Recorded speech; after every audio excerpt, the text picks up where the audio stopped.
Rebonjour. Pour ceux que je n'ai pas encore eu l'occasion de croiser. Et merci infiniment, Muriel, pour cet exposé lumineux sur les incohérences du droit et pour finir sur cette proposition tout à fait importante de la LFDA.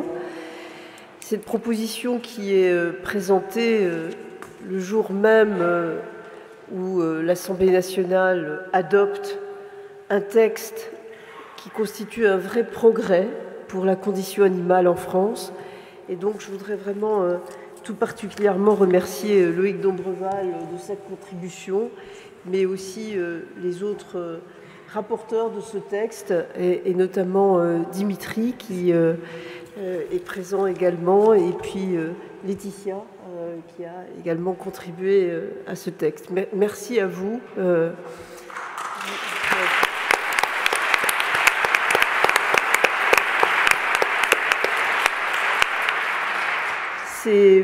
On est toujours impatient quand on est engagé, militant ou sensible, comme je pense vous l'êtes tous. Donc on se dit toujours que c'est beaucoup mieux, mais si on prend un peu de recul, on se dit que là, il y a déjà quelque chose de tout à fait significatif qui vient d'être accompli. Pour prolonger cette question juridique, qui est fondamentale, depuis ce matin, on parle de science, on parle de modèle économique, évidemment, pour faire évoluer les choses, mais le droit peut cadrer et l'évolution du droit peut apporter des progrès décisifs. Donc pour approfondir cette question juridique, autour de la table pour ce débat, nous avons à ma gauche Loïc Obled. Loïc, vous êtes le directeur général de l'Office français de la biodiversité et vous êtes le garant du bon comportement de chacun. Vous nous expliquerez par la suite exactement ce que vous faites et dans quelles conditions vous le faites et quelles sont les limites à ce que vous pouvez faire aussi. Et puis nous avons Marie-Béatrice Desvallons qui est avocate et qui anime, et ça me semble tout à fait important, au barreau de Paris, le groupe, la commission, je ne sais pas exactement comment vous l'appelez, spécialisée sur la question du droit animal, et ce qui est une nouveauté. Ça fait déjà quelques années que ça existe, mais enfin, c'est tout à fait intéressant et rassurant de voir que les avocats s'organisent pour mieux réfléchir à cette question. Et puis, à ma droite, une praticienne combattante au sein d'une association pour laquelle j'ai beaucoup d'affection, l'ASPAS, Manon Delattre. Vous êtes juriste pour l'ASPAS et donc, à ce titre, vous avez vécu beaucoup de cas et vous avez une expérience à faire partager. Ce que je vous propose à chacun d'entre vous, c'est que vous disiez en quelques minutes, s'il vous plaît, 5-8 minutes maximum, vos sentiments, vos réflexions, vos observations, mais surtout vos expériences sur le droit et l'animal, et notamment l'animal en liberté. Et puis ensuite, on favorisera un débat entre nous et bien sûr en interaction avec la salle et avec les réseaux sociaux, puisque certains nous suivent actuellement, notamment sur Facebook et YouTube. On peut peut-être commencer par vous, maître, pour que vous nous disiez, en tant qu'avocate spécialiste de la condition de la protection animale, ce que vous avez pu observer et ce que vous pouvez espérer aussi pour l'avenir. Merci tout d'abord pour cette invitation. Pour le terme d'animaux sauvages, tout d'abord, je pense qu'il est important de rappeler qu'il n'y a pas de définition juridique de l'animal sauvage. On parlera d'animaux non domestiques, qui d'ailleurs n'est pas distingué dans sa définition selon qu'il est libre ou pas captif. Donc sont considérées comme espèces animales non domestiques celles qui n'ont pas subi la modification par sélection de la part de l'homme. Les animaux domestiques sont, comme vous le savez, régis par le code rural, alors que les animaux sauvages relèvent du code de l'environnement. Au sein de ces animaux sauvages, on distingue les espèces protégées, les espèces chassables ou qui relèvent de la pêche, et les animaux susceptibles de provoquer des dommages, autrefois dits animaux nuisibles. Mais on ne parle pas d'individus, effectivement, on parlera d'espèces. L'animal sauvage est, comme il a été évoqué par Madame Falaise, des res nullius. Donc je ne reviendrai pas dessus, mais la législation française ne prévoit pas de sanctions pour maltraitance d'un animal non domestique à l'état de liberté. La question centrale est bien sûr cette question de la sensibilité de l'animal. Quelle est cette notion? Qu'est-ce qu'elle emporte et dans quel sens doit-on l'appréhender? Au niveau européen, le traité de Lisbonne est venu consacrer le caractère sensible de l'animal à l'article 13 du traité sur le fonctionnement de l'Union européenne. Qu'est-ce qu'il nous dit? Il nous dit lorsqu'il formule et met en œuvre la politique de l'Union, dans les domaines, et je souligne, l'agriculture, la pêche, les transports, le marché intérieur, la recherche et le développement technologique et l'espace, l'Union et les États membres tiennent pleinement compte des exigences du bien-être des animaux en tant qu'êtres sensibles, avec les exceptions qu'on connaît qui sont les traditions culturelles, également les rites religieux. Vous noterez que l'environnement n'est pas mentionné dans ces secteurs. En droit français, il a été, je ne reviendrai pas non plus dessus, les deux articles qui sont l'article L214-1 du Code rural, adopté en 1976, et en 2015, l'article 515-14. Alors effectivement, pour une partie de la doctrine, cet article s'inscrit et se limite toujours à des animaux domestiques. Pourquoi? Parce que l'article est placé sous le livre 2, intitulé « Des biens et des différentes modifications de la propriété ». Donc, ces deux textes majeurs en droit français sur la reconnaissance de cette sensibilité de l'animal ont en commun la référence néanmoins du caractère approprié de l'animal. Et comme vous l'avez dit, Madame Falaise, il semblerait que la considération de la ou des plutôt sensibilités des animaux non domestiques ne résulterait pas de sa nature biologique, mais serait inhérente à son appropriation par l'homme. C'est donc le rattachement à la propriété de l'homme qui conférait un caractère sensible. Ainsi, la domestication par l'homme rendrait les animaux sauvages doux comme des agneaux, tandis qu'un gibier d'élevage deviendrait une bête féroce une fois libéré de la main de l'homme. C'est la considération scientifique, terrain sur lequel je ne m'engagerai pas, si ce n'est deux dates. 2019, M. Chapoutier, qui à l'occasion du dernier colloque de la LFDA d'ailleurs, expliquait qu'il y a certains animaux qui ne sont pas sensibles du tout sur le plan nerveux, en l'occurrence les éponges. En l'état actuel d'avancement des sciences, il ajoutait, sont dotés de combinaisons nerveuses les vertébrés, les mollusques céphalopodes, peut-être des crustacés décapodes et peut-être aussi des abeilles. En 2021, ces derniers jours, vous aurez peut-être noté la nouvelle qui est tombée et qui a été relayée par certains médias, une récente étude du laboratoire allemand Heidelberg qui a apporté une avancée majeure sur la reconnaissance des origines de l'Homo sapiens. Le cerveau humain viendrait en droite ligne d'une éponge. Je laisserai donc les scientifiques tirer les conclusions qui s'imposent. Revenons sur l'aspect juridique, sur cette portée de la reconnaissance du caractère sensible de l'animal. À cette notion de sensibilité, rattacher la notion de capacité à ressentir la souffrance, une certaine conscience de la douleur et d'autres éléments cognitifs qui vous ont notamment été développés ce matin. Pour autant, et si la jurisprudence tend à sanctionner, il est vrai, aujourd'hui, plus sévèrement les actes de maltraitance, il faut savoir que l'animal domestique n'est pas reconnu comme une victime non plus. L'animal n'est pas protégé en tant qu'individu. C'est finalement la sensibilité de l'humain qui en a l'emprise, qui en est propriétaire, qui est indemnisé dans le cadre des sanctions, qui sont des peines et condamnations qui sont prononcées. Pour partant, concernant les animaux sauvages, il convient toutefois qu'il y a, certes de manière non expresse, mais de manière indirecte, une certaine reconnaissance d'une sensibilité dès lors que, notamment dans le cas de l'expérimentation, au Code de l'environnement, puisque certaines autorisations sont soumises à une autorisation lorsque des expérimentations sont susceptibles de causer une douleur, une souffrance, une angoisse ou des dommages durables. De même, lorsque, en matière de chasse, c'est le ministre chargé de la chasse qui fixe les conditions d'utilisation des pièges, notamment ceux qui sont de nature à provoquer des traumatismes. On voit bien dans cela, néanmoins, que c'est bien dans le prisme de la sensibilité humaine, finalement, et non pas celle de l'animal, que la sensibilité est appréhendée. Au niveau des évolutions européennes qui sont véritablement le guide et curseur de l'évolution du droit à l'animal en France, notamment par les sanctions qui sont prononcées à l'encontre de la France, notamment au niveau de la chasse, je comprends qu'il vous a déjà été mentionné la question des pièges à mâchoire, probablement également la question de l'affaire des produits dérivés du phoque, où l'un des arguments était les considérations d'ordre moral, y compris les préoccupations portant sur le bien-être des animaux, peuvent justifier cette interdiction d'importation de produits dérivés.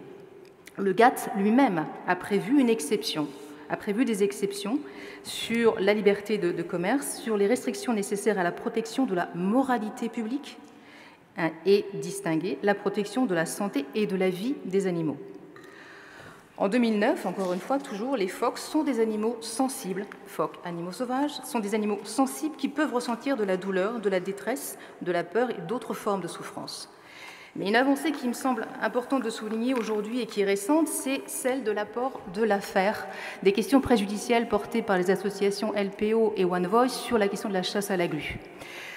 Il m'a semblé vraiment important de mentionner cet état puisque l'avocate générale, au point 36 de ses conclusions, soulignait « Il convient de prendre en considération l'article 13 du TFUE. Or, l'article 13, comme évoqué précédemment, ne concerne pas normalement les animaux sauvages. » Peut-être préciser ce qu'est le TFUE, tout le monde n'a pas ça à l'esprit. C'est très important. Bien sûr, le traité sur le fonctionnement de l'Union européenne.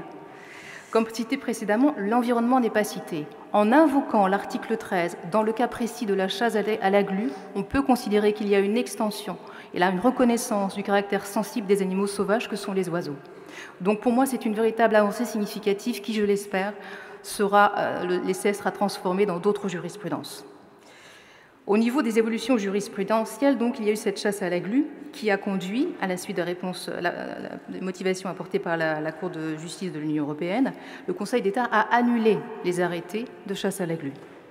Pour les animaux susceptibles de provoquer des dommages, qui parfois sont un véritable droit de tuer, en 2020, le tribunal administratif d'Orléans, relatif à des arrêtés relatifs aux arrêtés contre le déterrage des blaireaux, qui ne sont d'ailleurs pas protégés, mais je laisserai Madame Delattre pour développer sans doute ce sujet, elles ne sont pas protégées en France. Pour autant, un des moyens avancés par la commune, c'est que ce sont des véritables atteintes à l'ordre public qui résultent de la vénerie, en ce qu'elles portent atteinte à la dignité humaine dès lors que les chasseurs se livrent à des actes de cruauté sur des animaux doués de sensibilité.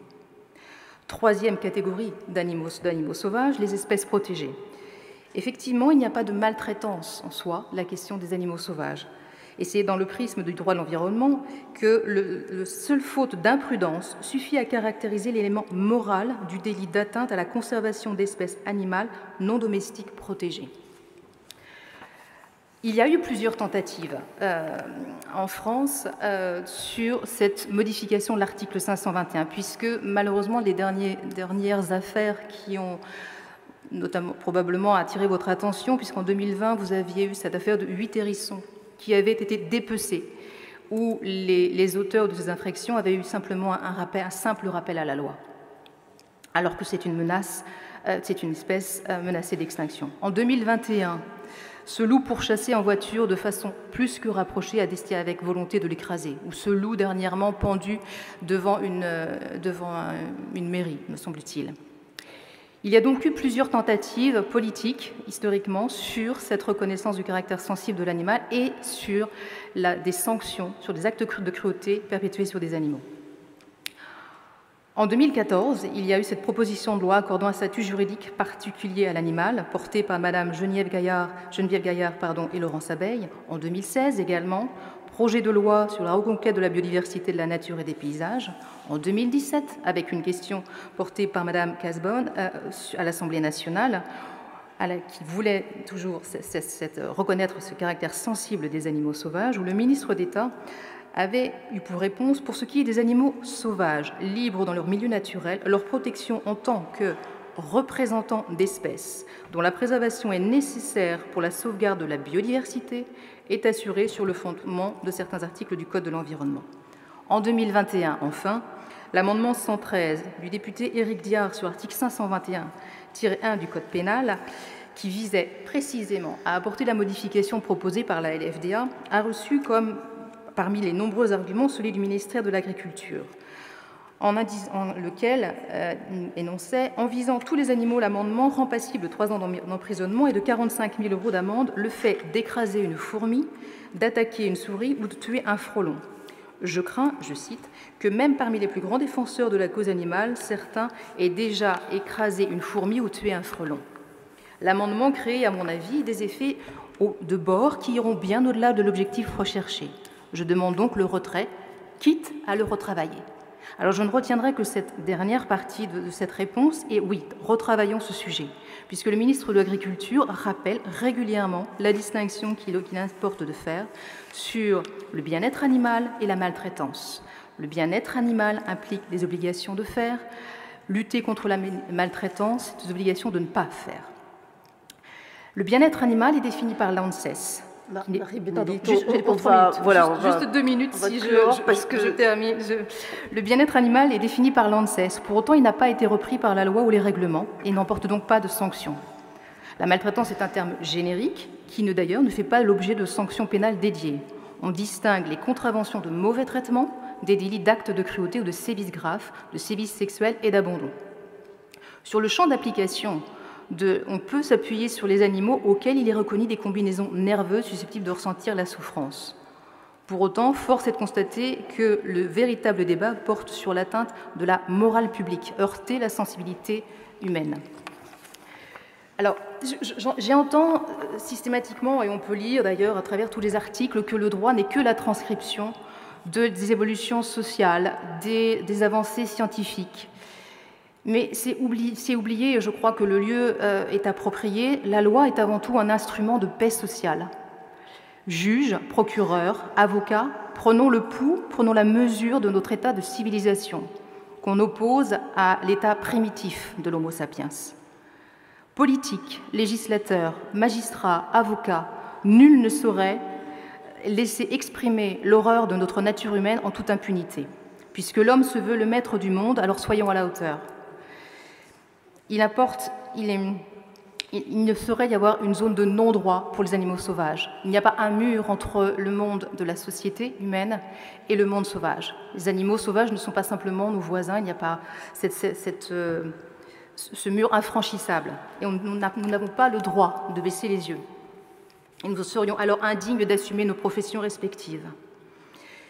Je ne vous montrerai pas d'images sordides d'animaux torturés par des individus qui ont de surcroît la jouissance lorsqu'ils diffusent sur des réseaux sociaux leurs actes.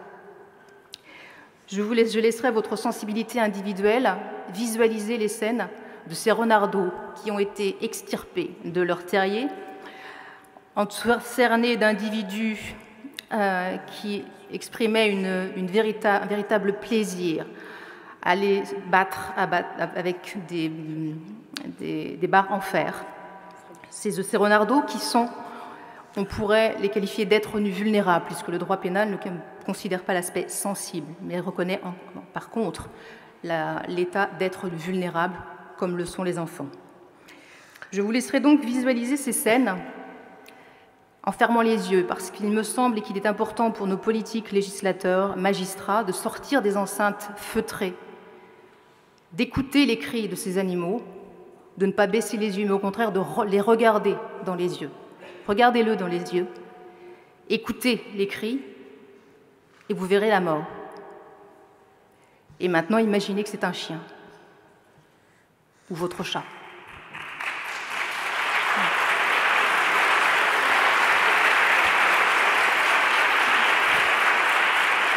Merci beaucoup. Merci Marie-Bénédicte. C'était très clair. Je voudrais me tourner vers vous, Loïc. Vous avez un rôle difficile, car il est à la fois celui d'animer l'agence principale en France en charge de protéger la biodiversité, Et en même temps, vous le faites dans un cadre qui vient d'être rappelé par Muriel puis par Marie-Bénédicte, qui ne vous permet peut-être pas d'aller, en tout cas, jusque-là où nous, tous ici, voudrions aller. Pouvez-vous nous rappeler comment vous fonctionnez et ce qui vous semble finalement qui mériterait d'être précisé, clarifié, parce qu'il y a peut-être des zones, Marie-Bénédicte a bien rappelé les paradoxes, la nécessité d'aller chercher tel texte ici, tel texte là, mais je suppose que pour vous, en pratique, dans l'application, ça doit être compliqué. Merci Laurence, merci. Bonjour à tous. Je suis très honoré d'avoir été invité. Merci pour cette attention et merci de me laisser l'occasion de m'exprimer et surtout de réfléchir. Parce qu'en fait, quand j'ai lu le titre de la table ronde, j'ai d'abord réfléchi en me disant mais qu'est-ce que je veux bien pouvoir dire? L'objet social, j'allais dire, de l'OFB, c'est bien la protection de l'eau et de la biodiversité. C'est pas la protection de l'animal en tant qu'individu. Donc je me suis dit, qu'est-ce que je veux bien pouvoir leur raconter? Bon, en fait, il y a quand même pas mal de choses, puisqu'effectivement, l'OFB, pour ceux qui ne le connaissent pas, a 5 missions. C'est un établissement qui est assez neuf, hein, qui a 2 ans de vie, même pas. La première des missions, c'est la connaissance de l'eau et de la faune sauvage, avec de la recherche et de l'acquisition de données. La deuxième mission, c'est la police de l'environnement, et là, il y a peut-être quelque chose à creuser dans ce qui nous intéresse. La troisième mission, Nicolas Hulot en parlait tout à l'heure, c'est la gestion d'aires protégées ou l'aide à la gestion d'aires protégées. La quatrième mission, c'est l'appui à l'État, l'appui aux politiques publiques, donc l'État et aussi l'ensemble des collectivités publiques. Et la dernière mission, c'est un truc qui peut être intéressant dans notre échange, c'est la mobilisation de la société. Comment on arrive à mobiliser la société pour une transformation écologique et essayer de respecter un peu mieux la biodiversité et l'eau. Et puis il y a une petite mission en plus petite par le nombre de personnes qui y sont affectées, qui est l'examen du permis de chasser. Et alors, juste en incise, et puis après je rentre dans les expériences, pour faire écho à tout ce qui a été dit par les 2 ministres juste avant, une des caractéristiques de l'OFB qui, à mon avis, est intéressante, c'est que c'est un établissement public de l'État avec des missions régaliennes, la police est une mission régalienne, mais dont le conseil d'administration comprend des votes de l'État, mais qui n'est pas majoritaire. Donc le conseil d'administration de l'Office français de la biodiversité comprend différentes parties, sensibilité, associations de protection de la nature, agriculteurs, chasseurs, représentants d'entreprises. Et donc c'est un espace de débat qui est assez intéressant, voire très intéressant, et qui pose question quand on assume des missions régaliennes. Alors pour revenir au sujet qui nous intéresse, je ne vais pas revenir sur l'ensemble des discours qui ont eu lieu sur le droit. Effectivement, entre res nullius, res propria, il y a des choses qui sont bien cadrées pour les animaux domestiques, y compris la faune sauvage qui a été appropriée, et des choses qui sont un peu moins claires. Pour ce qui concerne l'animal sauvage, en fait, nous, à l'OFB, on a des inspecteurs de l'environnement, 1500 inspecteurs de l'environnement, qui essayent de faire appliquer le droit, mais qui sont limités dans certaines compétences. Donc, en gros, nos agents sont compétents sur le code de l'environnement et une partie du code rural. Donc, compétents pour le braconnage, on parlait tout à l'heure des espèces dites gibier, en tout cas chassables. Donc, l'OFB, en tout cas, ces agents sont compétents pour sanctionner le non-respect du droit de la chasse, en fait. Donc ça, c'est une première partie. Ils sont compétents également, on en a parlé tout à l'heure, pour sanctionner les atteintes aux espèces protégées. C'est quelque chose d'important. Et ils sont compétents aussi parfois pour sanctionner les atteintes à la réglementation concernant la faune sauvage captive. Par contre, il n'y a pas de compétence à proprement parler de nos agents sur la question du bien-être animal. Alors, ça peut être une lacune, en tout cas, certains d'entre vous pourront le dire, et c'est certainement vrai, mais ça nous créerait certainement, en l'état actuel de nos effectifs et des investissements qui sont les nôtres, certainement beaucoup plus de travail par rapport à ce qu'on a aujourd'hui. En tout cas, si c'est comme ça, on peut pousser sur le plan budgétaire. En tout cas, il n'y a pas de... Merci de votre soutien. En tout cas, il n'y a pas de compétences en la matière. Alors, juste dans le cas où les agents de l'OFB ou d'autres deviendraient compétents sur ces questions-là. Maître, il y a des éléments que vous avez évoqués qui sont intéressants. Il pourrait y avoir une règle, une loi, qu'il faudrait faire appliquer. Le tout, c'est comment on arrive à faire appliquer les choses. Pour caractériser une infraction, il faut 3 éléments. L'élément légal, on a des éléments légaux sur ce que je viens de dire, qui n'existent pas, en tout cas pour l'individu espèce animale sauvage.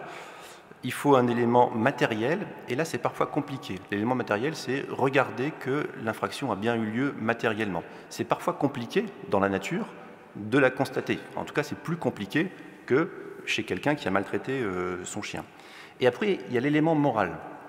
L'élément moral, c'est l'intention de la personne qui a commis une infraction. Il faut réussir à la prouver pour que le juge, derrière, puisse poursuivre et obtenir, le procureur puisse obtenir ou pas une condamnation. Et là, c'est vrai que c'est quelque chose qui est souvent très difficile de réussir à prouver l'élément moral. Et si je m'en tiens au terme du débat aujourd'hui, qui parle de maltraitance ou de cruauté, c'est bien là le nœud du problème, puisque la cruauté, c'est quoi? C'est infliger intentionnellement des mauvais traitements. Donc la réflexion, c'est un peu conceptuel ce que je vous dis, mais c'est bien, si on a une réglementation un jour, comment on fait pour la mettre en œuvre, pour qu'il y ait des procédures judiciaires, des techniques d'enquête qui arrivent à manifester la vérité, à montrer cet élément moral. Désolé d'avoir été un peu technique, mais ce sont les limites que certains peuvent voir à la réglementation quand on a du mal à la faire appliquer. Pour en venir à des choses qui sont très fruit de l'expérience, sur la chasse par exemple, on a évoqué la chasse tout à l'heure. La chasse, il y a un droit de la chasse que l'OFB, entre autres, mais l'OFB est en mesure de faire appliquer. Il y a ce qui est autorisé, et il y a ce qui n'est pas autorisé. Et il y a les choses qui sont entre les deux. Et dans les choses qui sont entre les deux, qui ne sont pas cadrées, il y a des choses qui ont, enfin, il y a certains événements qui ont été mentionnés ici, et qui ne correspondent pas à ce que les chasseurs considèrent comme l'éthique de la chasse. Donc il y a aussi des chasseurs qui, par la déontologie qui est celle des chasseurs, vont condamner, et ça a été le cas fermement d'ailleurs sur certaines des affaires qui ont été évoquées, condamner des choses qui sont certes pas répréhensibles d'un point de vue pénal, qui ne sont pas interdites, mais dont ils considèrent que ça n'est plus de la chasse. Et ça, bon, il n'y a pas de réglementation pour le faire appliquer, mais le contrôle par les pairs est peut-être quelque chose qu'il faut pousser, en tout cas c'est ce que je pense certains voudraient faire. Une petite le expérience. contrôle par les pairs, pardon, mais on ne peut pas ne pas vous poser la question. Vous seriez prêt à accepter la proposition récente de Willy Schren que la fédération ou les fédérations de chasseurs vous aident dans votre travail de police? Alors, en fait, c'est déjà le cas. C'est-à-dire que comme les fédérations de pêche, les fédérations de chasse peuvent employer des personnes qui sont des agents assermentés, qui, dans certaines limites cadrées par la loi, encadrent le droit de la chasse. Donc les acteurs qui sont concernés par la chasse s'organisent pour essayer d'avoir ce que j'appellerais peut-être un autocontrôle et transmettre régulièrement des procédures.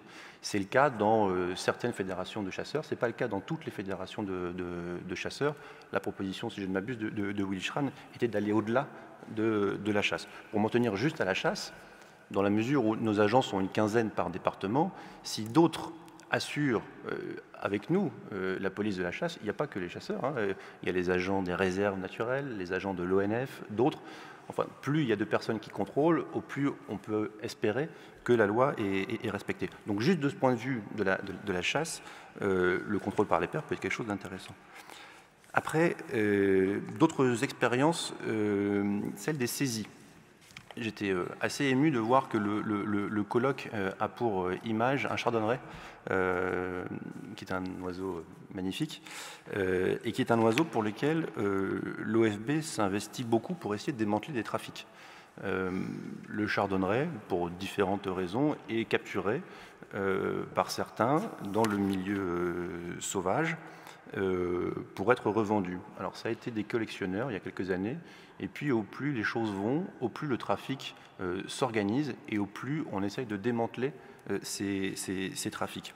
Quand on essaie de démanteler les trafics, lors d'une perquisition par exemple, il peut arriver qu'on tombe sur des animaux qui ont été capturés. Et donc ces animaux, il faut en faire quelque chose. Et on a un vrai sujet en France qui est pris à bras-le-corps par le gouvernement, je sais que M. Dombreval, Monsieur le député, vous y êtes aussi attentif, qui est qu'est-ce qu'on fait des animaux qu'on saisit? Ces animaux qui sont devenus res propria, de fait, dont le statut est assez incertain. Pour des raisons différentes, on peut être amené à placer ces animaux dans différentes structures. On peut être amené aussi à les relâcher dans le milieu naturel, mais à chaque fois, il faut se poser les bonnes questions, puisque quand on les met dans une structure, il faut que la structure soit habilitée et qu'elle puisse y prodiguer l'ensemble des soins qui sont nécessaires à la biologie de l'espèce. Et quand on les remet dans la nature, il faut aussi se dire qu'un animal qui a été imprégné, vous le savez tous, a des chances de survie qui sont largement moins importantes que les animaux qui sont présents dans la nature. Donc il y a cette question des saisies dont certains contrevenants ont fait qu'ils sont déjà victimes de mauvais traitements, voire de cruauté. Et qu'est-ce qu'on fait pour améliorer la condition de ces animaux en tant qu'individus? Donc en réfléchissant à ce que vous disiez tout à l'heure, c'est ce qui me venait. Après, pour essayer de le dire dans d'autres termes, il y a aussi les questions que vous posez, celle de l'individu par rapport à l'espèce, qui nous questionnent dans nos pratiques au quotidien. L'OFB est au service de l'État, voire le bras armé de l'État, pour certains plans nationaux d'action, pour certaines espèces. Je prends l'exemple de l'ours, ou d'autres espèces, des oiseaux par exemple. Quand on pense à un programme de réintroduction d'une espèce quelque part, c'est quelque chose d'intéressant. On essaye de faire revenir une espèce dans un milieu dont elle avait disparu, par exemple, ou alors de la recoloniser ailleurs. Mais pour ce faire, on va prendre des individus, quelque part, on va essayer de faire le plus possible attention à eux, c'est ce qu'on a fait quand on a été chercher des ours en Slovénie, et on essaye de les relâcher dans des conditions qui sont les meilleures possibles. Et ce faisant, pour essayer de préserver une espèce ou un noyau d'espèces ou une population, par exemple dans les Pyrénées, c'est vrai qu'on inflige des traitements à l'individu qu'on va relâcher, qui ne sont pas ceux qu'il aurait peut-être souhaité dans la nature. Donc ça nous interroge aussi. On essaye de faire le bien, mais on doit prendre en compte les besoins, la biologie et la conscience, l'essence de l'animal. Donc c'est quelque chose qui nous interroge vraiment. D'ailleurs, en matière de connaissances, on parle d'espèces, mais quand on essaye de faire des suivis, on parle aussi d'individus. Et nous, en sciences, on parle évidemment d'individus. Et puis j'ai deux petites expériences en plus que je voulais partager avec vous, qui nous interrogent là aussi. C'est, pardon de le dire comme ça, c'est pas très beau, mais l'utilisation d'animaux à des fins scientifiques pour essayer de mieux connaître une espèce et après mieux la préserver. On est parfois amené à les capturer, à les baguer, à poser des colliers GPS, à poser différents appareils, et ça nous permet d'avoir une connaissance améliorée de l'espèce, de penser à des mesures de gestion, de protection, mais c'est vrai que les individus équipés de balises GPS, de balises Argos par exemple pour des oiseaux, eux non plus n'auraient pas forcément voulu, si tant est qu'ils puissent le faire, ça, alors qu'ils vivaient tranquillement dans la nature. Et donc ça, c'est des questions qui se posent parce que l'ensemble des établissements scientifiques ont toujours procédé de la sorte pour essayer d'améliorer la connaissance et de préserver la biodiversité, mais se posent de plus en plus de questions sur comment on fait. Alors il y a des comités d'éthique qui existent dans chacun des établissements scientifiques et qui resserrent de plus en plus les protocoles pour éviter toute souffrance et faire en sorte que les choses se passent au mieux pour l'espèce évidemment, mais aussi pour l'individu. Et puis il y a un autre sujet qui est malheureusement d'actualité, puisqu'on a des cas de grippe aviaire en ce moment dans l'est de la France. C'est comment on arrive à gérer aussi des individus qui peuvent être contaminés par une maladie dans la faune sauvage et qui peuvent transférer des maladies. C'est quelque chose de pas simple. Un exemple tout bête qui est l'expérience d'hier, c'est des cygnes qui sont manifestement atteints d'influenza aviaire, qui sont dans un état de souffrance important. Comment on fait? Est-ce que quelqu'un met un terme à leur souffrance s'ils ne peuvent pas être soignés, etc. Voilà, c'est quelques réflexions. Vous voyez que c'est un peu compliqué pour un établissement qui s'occupe de biodiversité et pas de l'animal en tant qu'individu, mais qui nous fait nous poser des questions sur chacune des missions qui sont les nôtres. Merci beaucoup Loïc. C'était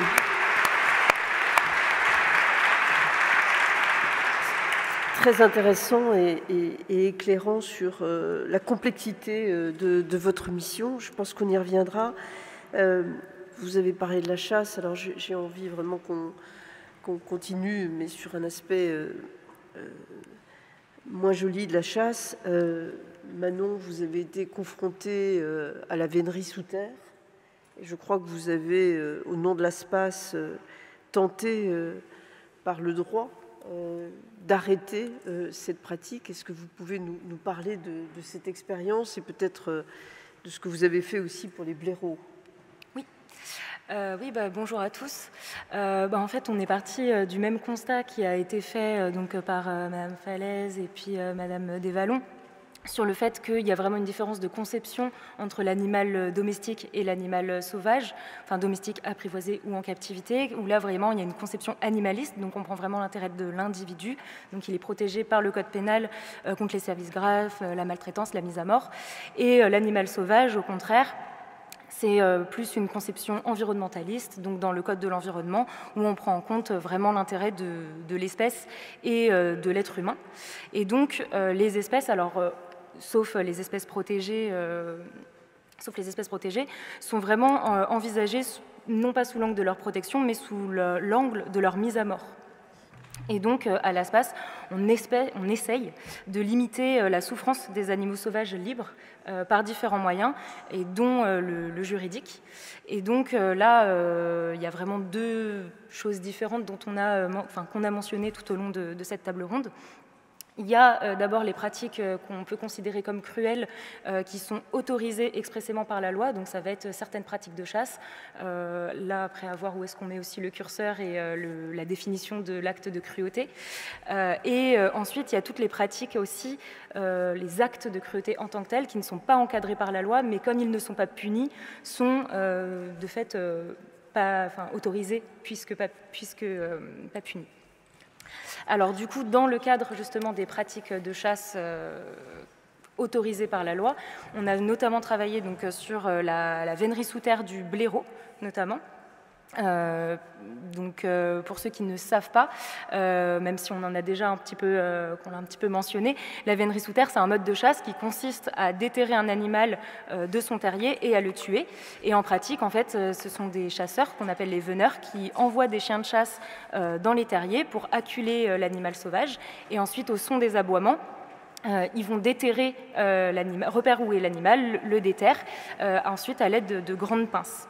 Et donc, la vénerie sous terre, plus particulièrement du blaireau, est autorisée à partir de l'ouverture de la chasse, donc c'est-à-dire à peu près, donc en général en septembre, jusqu'au 15 janvier de chaque année. Et le préfet peut aussi autoriser ce qu'on appelle une période complémentaire à partir du 15 mai.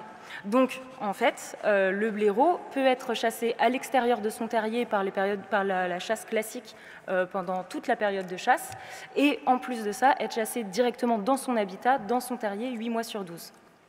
Et donc, comme nous, à l'ASPAS, on ne peut pas, du coup, du fait de manque de loi, interdire cette pratique uniquement sur la souffrance animale qui a d'ailleurs été reconnue. Je reviens juste là-dessus.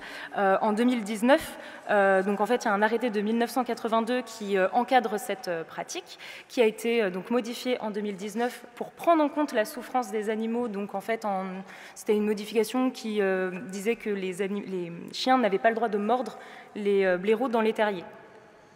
C'est une modification réglementaire. Oui, c'est un décret. C'est ça. C'est une modification de l'arrêté de 82. D'arrêté. Voilà.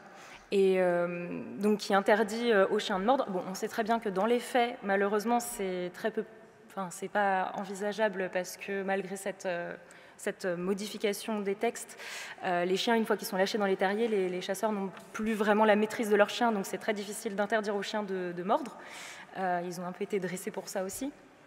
Mais tout ça pour dire en fait que voilà, la souffrance animale a quand même été d'une certaine manière reconnue par cette modification, et pourtant sans pour autant reconnaître le caractère sensible de l'animal, et donc sans pour autant interdire tout simplement la pratique. Et donc, nous, à l'ASPAS, on a essayé, comme on pouvait, de limiter cette pratique. Et donc, on a essayé de trouver si je puis dire, des acrobaties juridiques pour essayer de voir comment on pouvait faire. Et donc, se fonder justement sur d'autres souffrances que la souffrance. Et par exemple, on a un exemple là donc, très récent qui se passe dans le département de la Vienne, où avec l'ASPAS, avec une autre association qui s'appelle Aves France, on a été en justice pour demander... Je crois qu'ils sont dans la salle aussi. Ah. On a été en justice justement pour demander la suspension et l'annulation d'un arrêté d'ouverture et de clôture de la chasse qui aussi autorisait donc la période complémentaire de vénerie sous terre du blaireau. Et donc on a invoqué plusieurs arguments, notamment des arguments de forme par rapport à la note de présentation du projet qui était lacunaire. On a aussi invoqué un argument de conservation de l'espèce, donc plus de biodiversité, puisque c'est la seule chose qui est prise en compte dans le Code de l'environnement concernant les animaux, en disant qu'en l'absence d'études dans le département, on ne connaissait pas les effectifs de blaireaux et du coup, à partir de ce moment-là, on ne pouvait pas les chasser sans connaître en fait, si on pouvait atteindre un département sans blaireaux. Enfin bon, passons. On ne connaît pas les effectifs en tout cas. Il n'y a pas d'études scientifiques qui disent si l'espèce se porte bien ou pas. On a également invoqué l'argument sanitaire, de dire, parce que le blaireau peut être porteur d'une maladie qui s'appelle la tuberculose bovine, mais du coup qui est souvent invoquée, alors qu'aujourd'hui on a beaucoup d'études, notamment par exemple de l'ANSES, donc c'est l'Agence nationale de sécurité de l'environnement, qui nous dit justement que l'inutilité de tuer les blaireaux pour combattre cette maladie, au contraire ça pourrait augmenter sa propagation. Et puis, on a également utilisé des arguments, par exemple, économiques, sur le fait que la préfecture ne démontrait pas les dégâts qui étaient causés par les blaireaux, argument qui était également invoqué par la préfecture, mais sans preuve et sans démonstration. Voilà.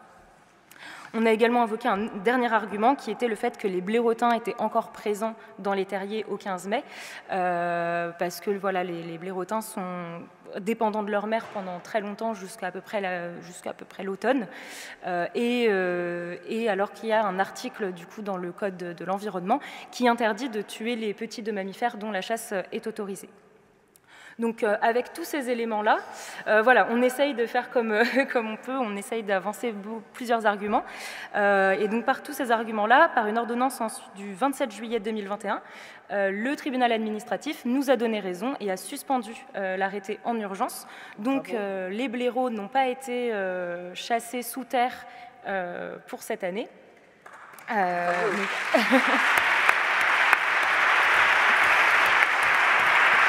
Et quel est l'argument ou les arguments qui ont fait mouche, si je puis dire? Alors pour le coup, c'est ça qui est assez intéressant, justement, c'est que la juge a retenu tous nos arguments. Alors il faut savoir par contre qu'on a obtenu juste la suspension, on est encore en attente d'un jugement sur le fond. Donc là, c'était vraiment en urgence. Donc là, pour l'instant, on n'a pas encore le résultat. On va voir si le juge du fond suit le juge qu'on appelle de référé, qui nous a délivré cette ordonnance. Mais voilà, en tout cas, c'est vraiment un exemple qui montre que les difficultés auxquelles est confrontée l'ASPAS vraiment factuellement, comme on ne peut pas faire reconnaître la souffrance, comment est-ce qu'on peut faire, donc voilà, par des moyens détournés et des astuces juridiques pour essayer de mieux prendre en compte les animaux sauvages et de ne pas se limiter aux seules espèces protégées, justement. Et puis, il y a aussi tout ce qui est acte de cruauté, justement. Donc là, c'est un petit peu ce que disait Madame Falaise tout à l'heure concernant le blaireau qui a été, donc je reparle encore du blaireau, hein, c'est cette espèce méconnue, mais dont on parle beaucoup là pendant ce colloque. Qui du coup s'est fait torturer par des jeunes en Isère. Et là pour le coup, alors je vais reprendre justement l'argumentaire de Monsieur Obled, c'était donc il y avait un élément légal qu'on a essayé de faire valoir, qui était que l'animal était captif. Alors là c'était un petit peu peut-être un peu tiré par les cheveux, mais nous, notre argument, c'est de dire que comme l'animal sauvage ne peut pas avoir de souffrance, mais que l'animal captif, oui, on se dit qu'à partir du moment où un individu a pu causer des souffrances à un animal sauvage, c'est qu'il était, cet animal, entre les mains de l'homme, et que du coup, il était de fait captif. Notre argument n'a pas forcément été retenu. On sait très bien que le droit est différent la définition qu'on donne de la captivité en droit est différente de la définition de la captivité dans les faits. C'est notamment le cas aussi pour un autre exemple avec la chasse en enclos, justement, où les animaux sont de fait prisonniers.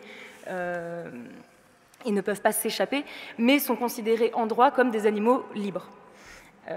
Et donc on peut leur infliger toutes sortes de tortures.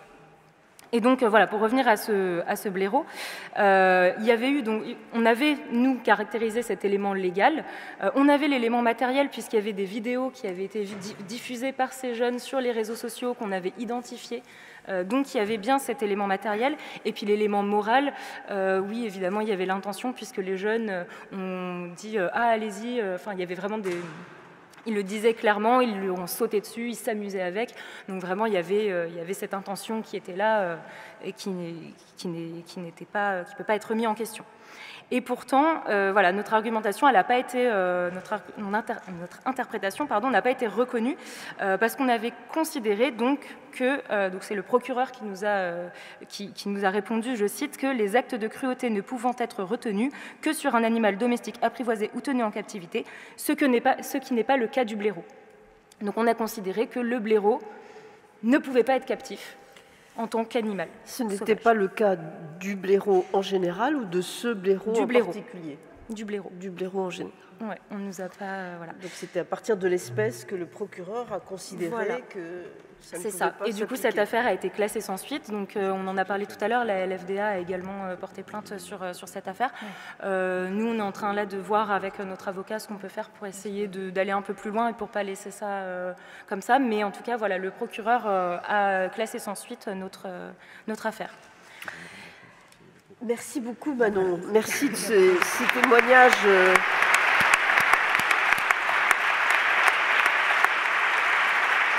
très, très importants et porteurs d'espoir aussi. Et ça nous permet de faire un lien avec Loïc, parce qu'on voit bien qu'on va avoir besoin du législateur. Même si, par quelque habileté juridique, on arrive parfois à limiter les dégâts, il est évident qu'il faut faire plus, et ce sera bien pour l'ASPAS, mais aussi pour le travail, je pense, de l'OFB. Écoute, avant tout, merci Laurence, et merci à la LFDA, merci à Louis Schweitzer pour cette invitation. J'ai toujours tendance, je le dis à chaque fois qu'on m'interroge sur la LFDA, un nom un peu compliqué à prononcer. C'est vraiment une fondation qui, par la rigueur de ces démonstrations scientifiques et juridiques, fait vraiment honneur à la protection animale en France. Donc merci vraiment pour la qualité du travail que vous faites. Vous, je vous remercie, mais je remercie moins Descartes. Je vois qu'on parle sous son regard. Il est là, Descartes. Je pense que personne ici le remercie. C'est exprès que chaque année on fait le colloque ici. C'est pour narguer. Très bien. Bon, écoutez, on va faire en sorte qu'il ne nous écoute pas. Moi, je voudrais d'abord commencer en disant, oui, peut-être besoin de la loi du législateur. Mais vous savez, la législation, elle est parfois complètement absurde. Elle est parfois complètement schizophrène. Je vais vous donner quelques exemples en essayant de ne pas plomber l'ambiance. Plomber, c'est le cas de le dire. En 1850, Gramont, qui, pour la première fois à l'Assemblée nationale, défend une loi pour interdire les actes de maltraitance en public.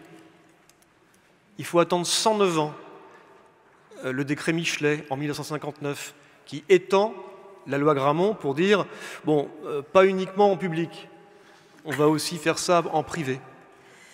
Que penser de la corrida, qui est un acte de cruauté dans l'immense majorité des départements français, lapsus, et qui ne l'est pas dans 9 départements français.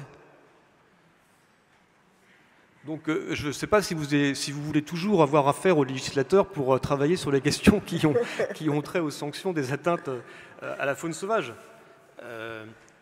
Comment voulez-vous que les gens s'y repèrent, s'y comprennent quelque chose à la loi et même parfois au travail qui est fait par les députés quand, si j'organise moi une corrida en Bretagne, je vais prendre juste 2 ans et 30 000, ça va augmenter bientôt.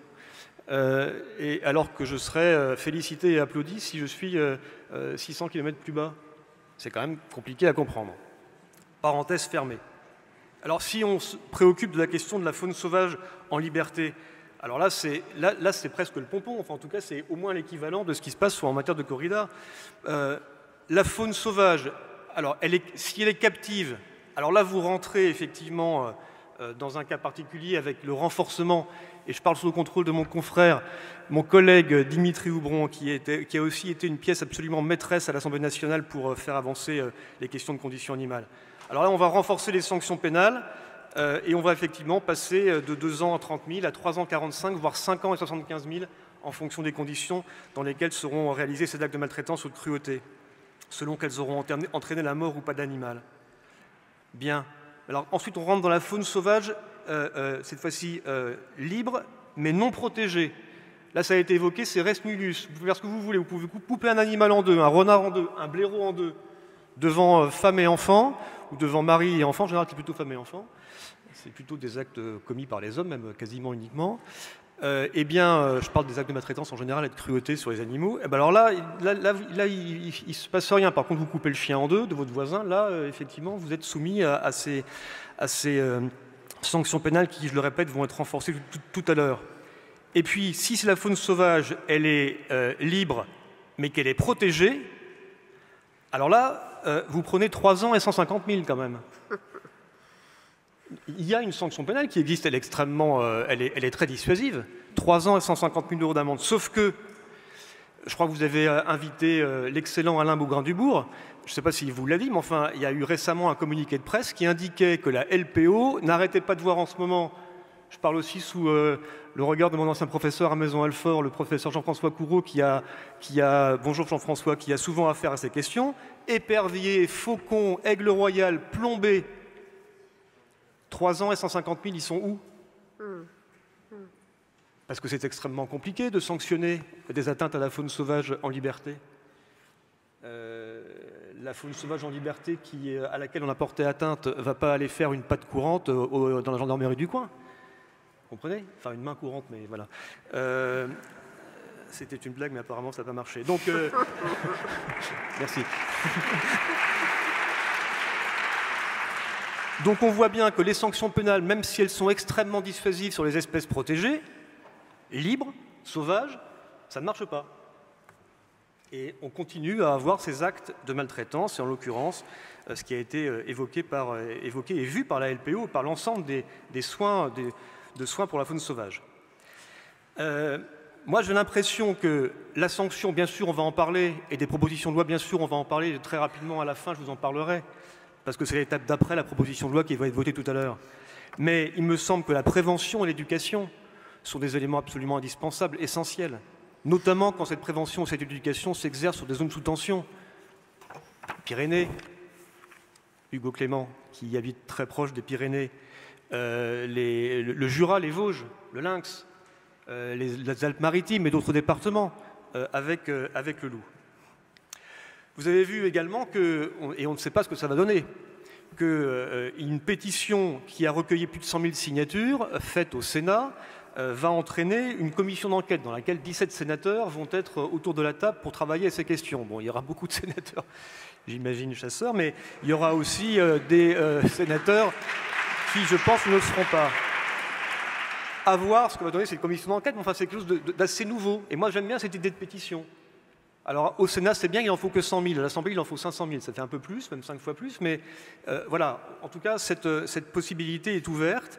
Et les sénateurs vont jouer leur rôle et vont effectivement lancer cette commission d'enquête. Un autre point, excusez-moi, c'est un petit peu décousu tout ça, mais ce qu'on appelle ce qu'on appelait les nuisibles, parce que les nuisibles, c'est vilain, donc on les appelle les ésodes maintenant, les espèces susceptibles d'occasionner des dégâts. Monsieur Obled, de l'OFB. On parle de l'homme, là, c'est ça? Ces animaux sont détruits sans qu'il y ait jamais la moindre évaluation de l'impact de ces destructions. Les arrêtés préfectoraux sont pris, pas d'évaluation de l'impact des destructions. Aucune méthode alternative à la méthode létale proposée par, encore une fois, ces arrêtés préfectoraux. Jamais d'évaluation de l'efficacité de ces mesures létales. là aussi, il y a matière à mieux réglementer, peut-être à légiférer, je ne sais pas, en tout cas à réglementer, pour faire en sorte qu'avant d'engager des processus de destruction, il y ait des évaluations qui soient faites avant et après, pour savoir si elles sont efficaces. Un point, moi, qui me paraît tout à fait surprenant, dans un pays où on a des droits, mais aussi des devoirs, c'est la question du loup. Aujourd'hui, contrairement au lynx d'ailleurs, il n'y a pas, comment dirais-je, d'obligation d'utiliser les moyens de protection passive à disposition des bergers pour se protéger du loup, contre les indemnisations. C'est aussi une réalité, et moi je pense qu'il y a là également une façon peut-être d'avancer sur ce point-là. Alors, je vais continuer dans ma litanie. Vous avez vu que sur les chasses traditionnelles, l'exemple de la glu est un exemple récent, avec une chasse qui est objectivement considérée et qui est objectivement non sélective, donc avec des atteintes à la biodiversité, mais avec des difficultés énormes, vous l'avez vu, à mettre en œuvre l'interdiction de la glu. D'ailleurs, elle n'est toujours pas interdite par la loi. C'est un quota zéro qui a été proposé par Barbara Pompili et par le président de la République sur ces chasses à la glu. Vous avez vu également que le juge des référés du Conseil d'État a dû le 25 octobre 2021 revenir sur une décision d'arrêté ministériel pour faire en sorte que les chasses traditionnelles de façon générale soient de nouveau interdites. Mais le jugement sur le fond n'est pas encore fait. Voilà. Donc, des chasses non sélectives, susceptibles d'atteindre des espèces protégées, celles-là encore ont beaucoup de mal à être interdites dans notre pays. C'est aussi des points qu'il faut quand même évoquer. Quand j'en reviens à la question de l'éducation et de la prévention, je pense vraiment que la sanction de la maltraitance, de la cruauté sur les atteintes à la faune sauvage, c'est une sanction pour mieux protéger ces espèces. C'est une sanction pour faire en sorte que ces espèces ne disparaissent pas, pour maintenir notre biodiversité, qui est exceptionnelle en France. Et moi, je pense qu'il y a là, et ça a été dit à plusieurs reprises, plus que des sanctions, un travail immense, colossal, à faire sur la question de la fragmentation de nos milieux naturels, sur la question de l'artificialisation de nos sols, sur la question des diverses pollutions d'origine humaine, que ce soit de l'air, du sol, de l'eau, qui sont des atteintes absolument terribles à la biodiversité, et en particulier à la faune sauvage, et en particulier à la faune sauvage protégée. Et là, il y a un travail qui est un travail absolument extraordinaire à faire, et qui a commencé dans le cadre du projet de loi Climat Résilience qui a été voté à l'Assemblée nationale, où on a souhaité atteindre un objectif plus important de protection forte de notre territoire, à peine 1% aujourd'hui. À peine 1% de notre territoire, 0,8% du territoire qui aujourd'hui, dans lequel on ne peut pas chasser, par exemple. Parce que même dans des espaces de protection forte, en France, on peut chasser, on peut déforester. C'est ça la réalité. Donc là aussi, de façon réglementaire, de façon législative, on doit pouvoir avancer sur ces questions qui sont probablement, alors à moyen long terme, mais les meilleurs moyens d'éviter les atteintes à la biodiversité et à la faune sauvage. Voilà.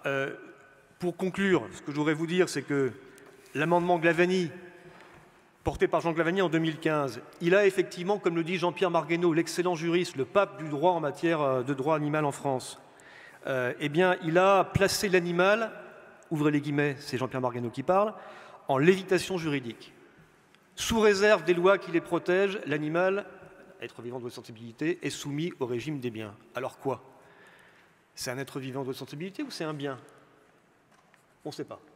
Et donc évidemment, et je sais que Dimitri conclura là-dessus sa prise de parole tout à l'heure en discussion générale à l'Assemblée nationale, et je le ferai également. L'étape suivante sur la loi qu'on va voter, c'est la réflexion sur le statut juridique de l'animal. Ce n'est pas un objet, ce n'est pas une personne, ce n'est pas un citoyen, c'est un animal. C'est une personnalité animale, c'est un animal, c'est une personnalité non humaine, en tout cas, ça n'est pas un objet. Et là-dessus, je crois qu'il y a un gros travail à faire, un travail passionnant, un travail compliqué, un travail qui sera long. Et puis bien sûr, de façon plus anecdotique, parce qu'on y viendra inéluctablement, et c'est aussi comme ça que je finirai ma discussion générale tout à l'heure.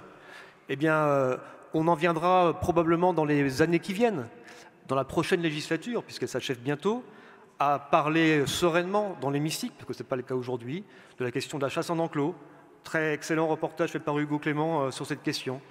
Une proposition de loi en cours par un député de Sologne, François Cormier-Bouligeon, qui eh bien, a rédigé cette proposition de loi qui fait l'unanimité, même auprès du monde de la chasse, pour interdire la chasse en enclos.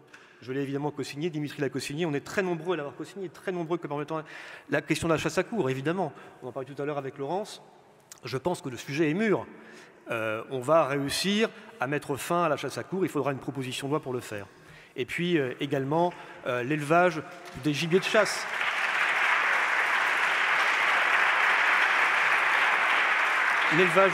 L'élevage des gibiers exclusivement élevé pour la chasse, qui est une absurdité. La boucle est bouclée avec le début de mon intervention et qui doit évidemment eh bien, s'achever en France dans les délais les plus brefs. Voilà, ces sujets ne sont pas dans la proposition de loi que l'on a défendue avec Dimitri et avec Laetitia Romero-Dias. Ils seront de façon absolument certaine dans la prochaine législature et au plus tard dans celle d'après. Merci beaucoup. Merci beaucoup, Loïc.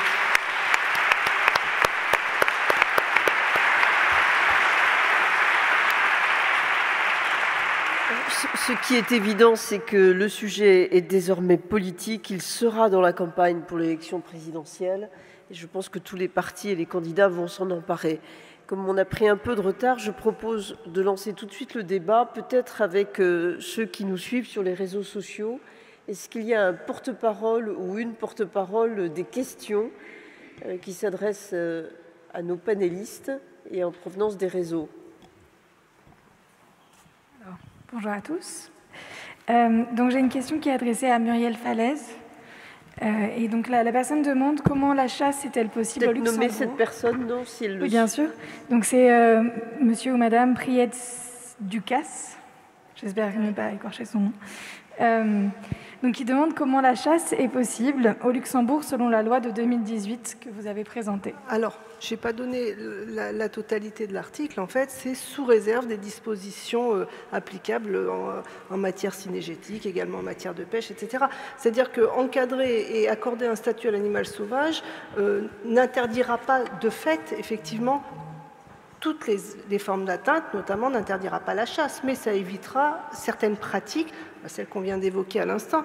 Et j'en profite d'avoir la parole pour préciser que si la France n'est pas capable, pour l'instant, de mettre en place des mesures contraignantes, je pense qu'on l'a déjà évoqué, l'Europe peut être aussi une solution vers laquelle il va falloir se tourner. Il y a le Conseil de l'Europe qui également, et la Cour européenne des droits de l'homme et des libertés fondamentales, qui peuvent être des leviers intéressants pour effectivement éviter les situations absurdes dans lesquelles on se trouve.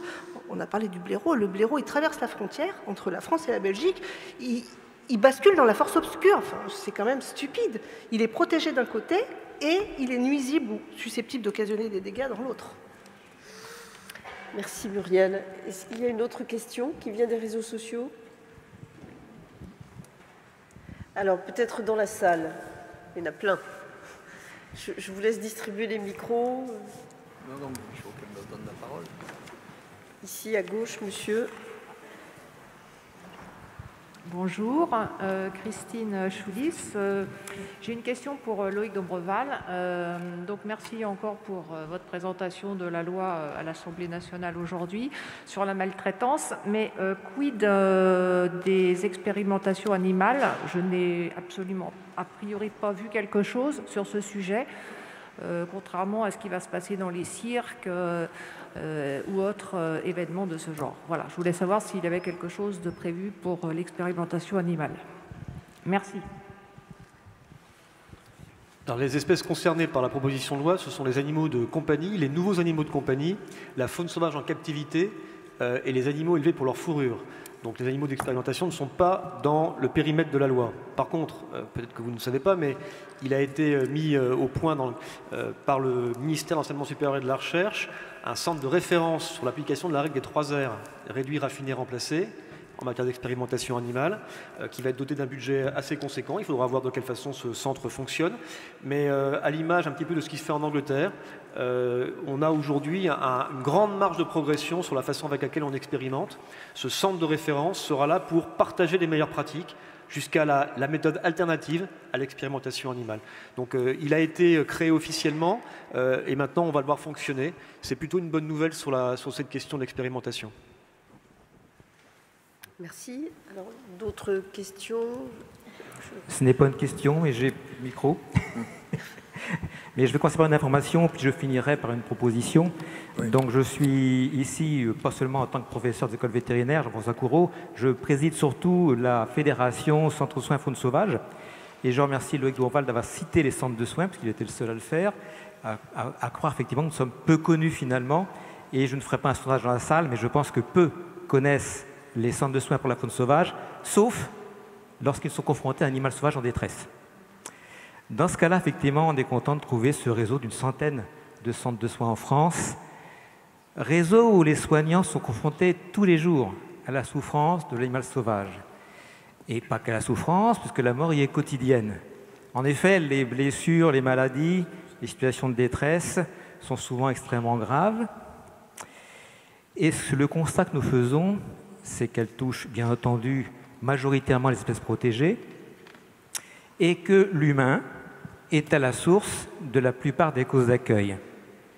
Je ne vais pas citer effectivement ici toutes les causes d'accueil, mais considérer que nos constructions, nos véhicules, notre pollution, notre chasse, les dérèglements climatiques aussi, dont on mesure l'effet lorsqu'il y a des canicules, tout cela a un impact sur la faune sauvage et sur les équipes soignantes des centres de soins qui font, comme elles le peuvent, pour assurer un service d'urgence, tout à fait similaire d'ailleurs dans son fonctionnement aux services d'urgence des hôpitaux humains, c'est-à-dire souvent débordés et toujours en attente de moyens supplémentaires. Et je remercie donc particulièrement Loïc Dombreval, qui a obtenu il y a à peu près une huitaine de jours une déclaration de Barbara Pompili à ce sujet, disant qu'on allait effectivement travailler sur un financement pérenne par les pouvoirs publics des centres de soins, afin effectivement de les sortir de la précarité qu'ils connaissent. Il faut savoir en effet que les centres de soins ne peuvent faire payer bien entendu ceux qui leur apportent les animaux, parce que ce sont des animaux sauvages qui n'appartiennent à personne. Et de ce fait, c'est la générosité du public qui finance les centres de soins très majoritairement. Les collectivités locales ne vous apportent pas de subventions? Dans le cadre de notre fédération, c'est à peu près, suivant les centres de soins, entre 20 et 30% des collectivités locales. Mais cela peut descendre à 5 à 10% dans certaines régions. Donc c'est très peu et c'est tout à fait insuffisant pour assurer des moyens à la fois matériels mais surtout humains. Le sous-effectif est de rigueur dans les centres de soins. Or, nous avons le sentiment d'apporter, comme à la collectivité nationale, un service, je ne dirais pas éminent, mais si je le dis quand même, éminent, dans la mesure où nous sommes les seuls, finalement, à pouvoir assurer cette prise en charge de la faune en détresse. Ceci est un premier point. J'en viens maintenant à la proposition, c'est donc une information au public, mais une proposition maintenant peut-être notamment à M. Obled. Ce réseau, qui est confronté donc tous les jours à l'accueil de milliers d'animaux en détresse, est un remarquable observatoire de ce qui impacte la faune sauvage dans notre pays. On peut donc mesurer l'impact des activités humaines que j'ai évoquées ici, leur progression, leur évolution quantitative et qualitative. C'est aussi un observatoire remarquable en matière de pathologie, des affections touchant toutes les espèces. Aujourd'hui, surtout les espèces gibiers qui sont observées et bien connues pour leur pathologie.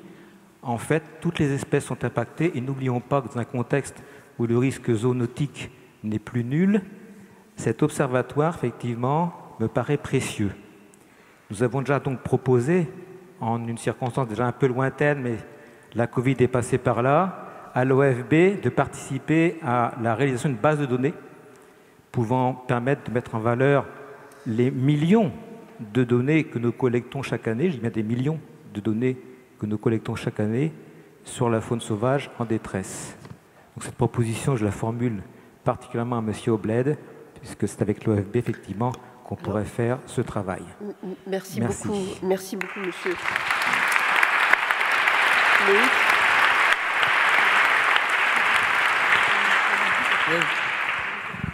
Je laisse Loïc répondre rapidement, très rapidement, et ensuite la parole là-bas. Très rapidement, oui, avec plaisir.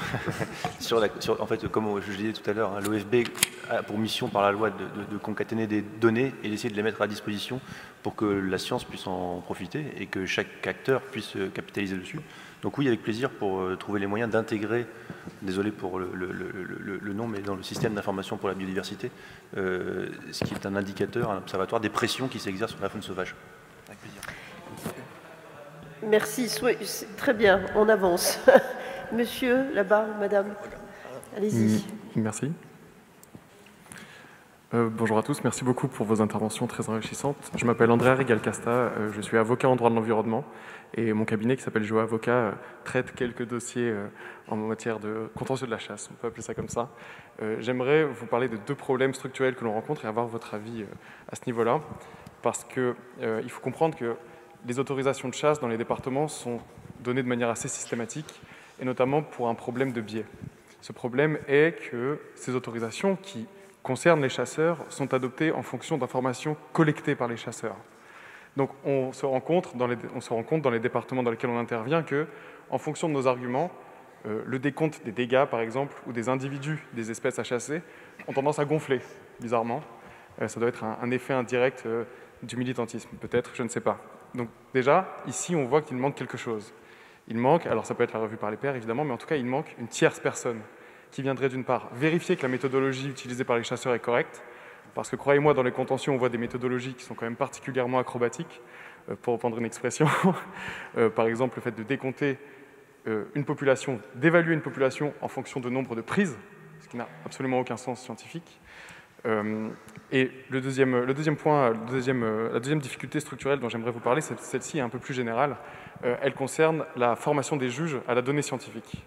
Parce qu'une fois qu'on a dépassé ce stade, une fois qu'on a démontré, en tout cas à l'aide de publications scientifiques, parfois internationales, parfois nationales et parfois même locales, on est face à un problème. C'est que devant certains juges, alors je ne dirais évidemment pas tous, parfois je le pense quand même très fort, une étude publiée dans Nature, une étude de l'OFB, une publication de l'ANSES a le même poids qu'un décompte ou qu'une attestation faite par la Fédération locale des chasseurs.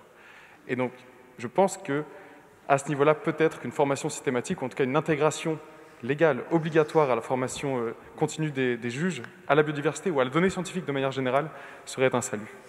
Alors, merci beaucoup de cette proposition. Très rapidement, une réponse de Loïc et puis peut-être de Marie-Bénédicte sur la formation des juges.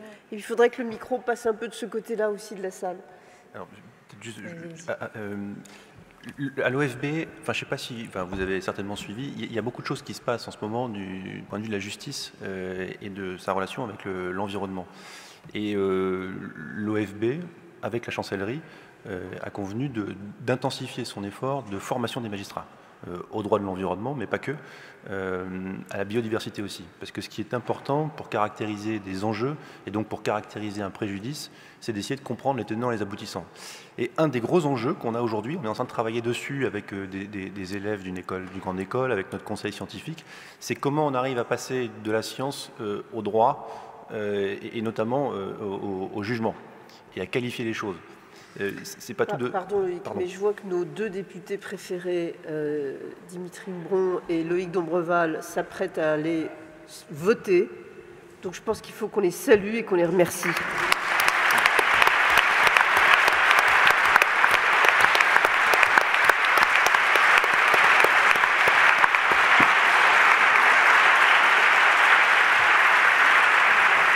Je vous rends la parole.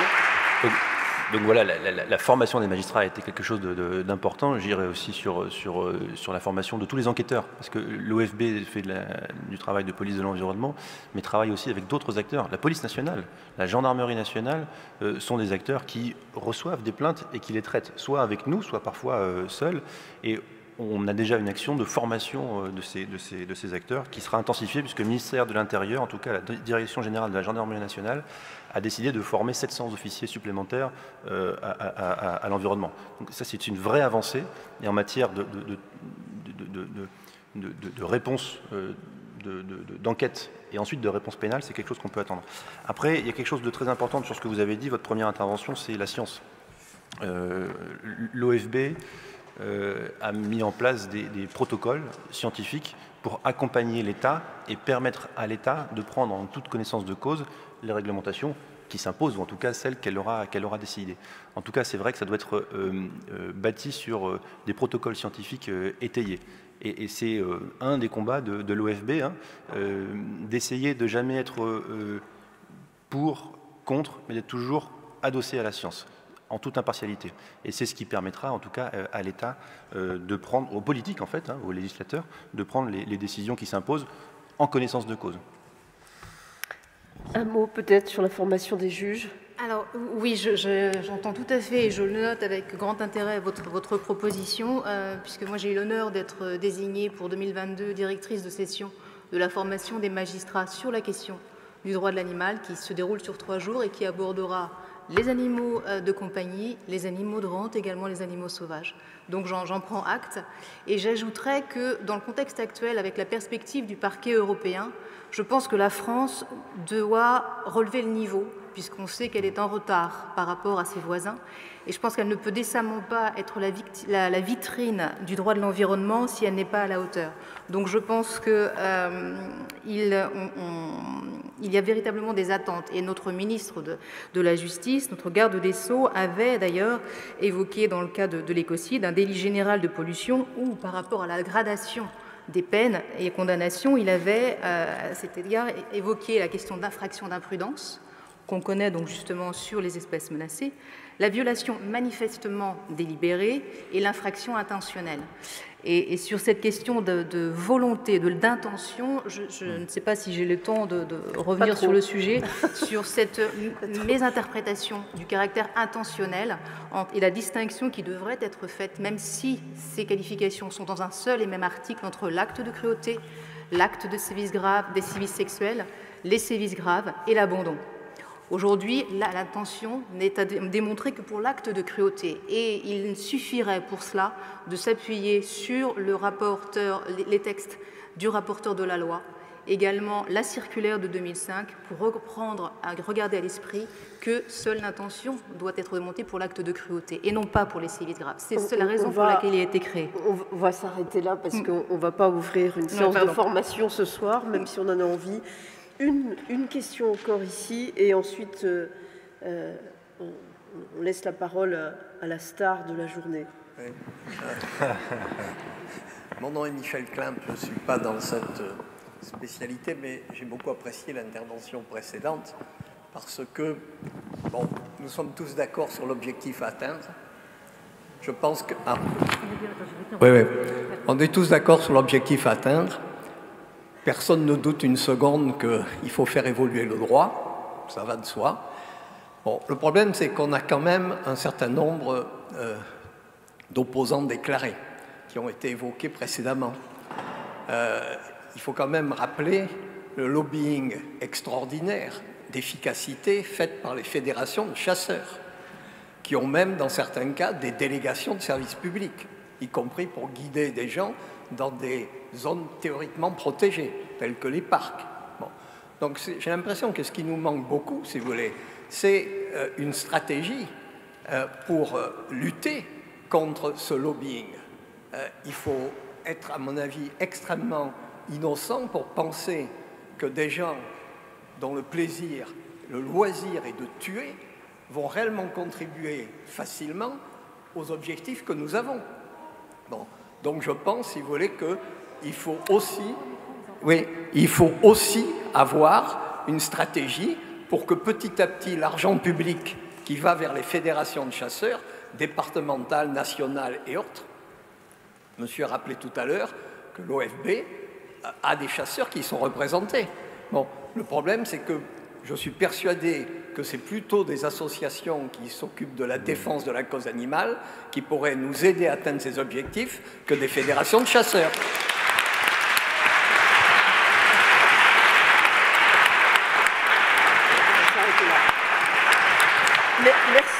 Merci. Et nous sommes tous d'accord sur la nécessité d'avoir une stratégie. Il y en a peut-être plusieurs qui sont possibles. Je rappelle qu'il y en a une qui passe par le débat politique et que tout ce qui pourra, comme ce colloque aujourd'hui, contribuer à sensibiliser cette question dans le cadre de l'élection présidentielle, ce sera utile. Une autre stratégie, et j'avais eu le plaisir de saluer cette stratégie au précédent colloque, c'est l'idée d'un référendum. Et donc, ça me permet de faire le lien avec celui qui est un des animateurs clés de cette proposition référendaire, Hugo Clément. Donc, Hugo, Louis, je vous invite à venir sur scène pendant que nous nous retirons discrètement.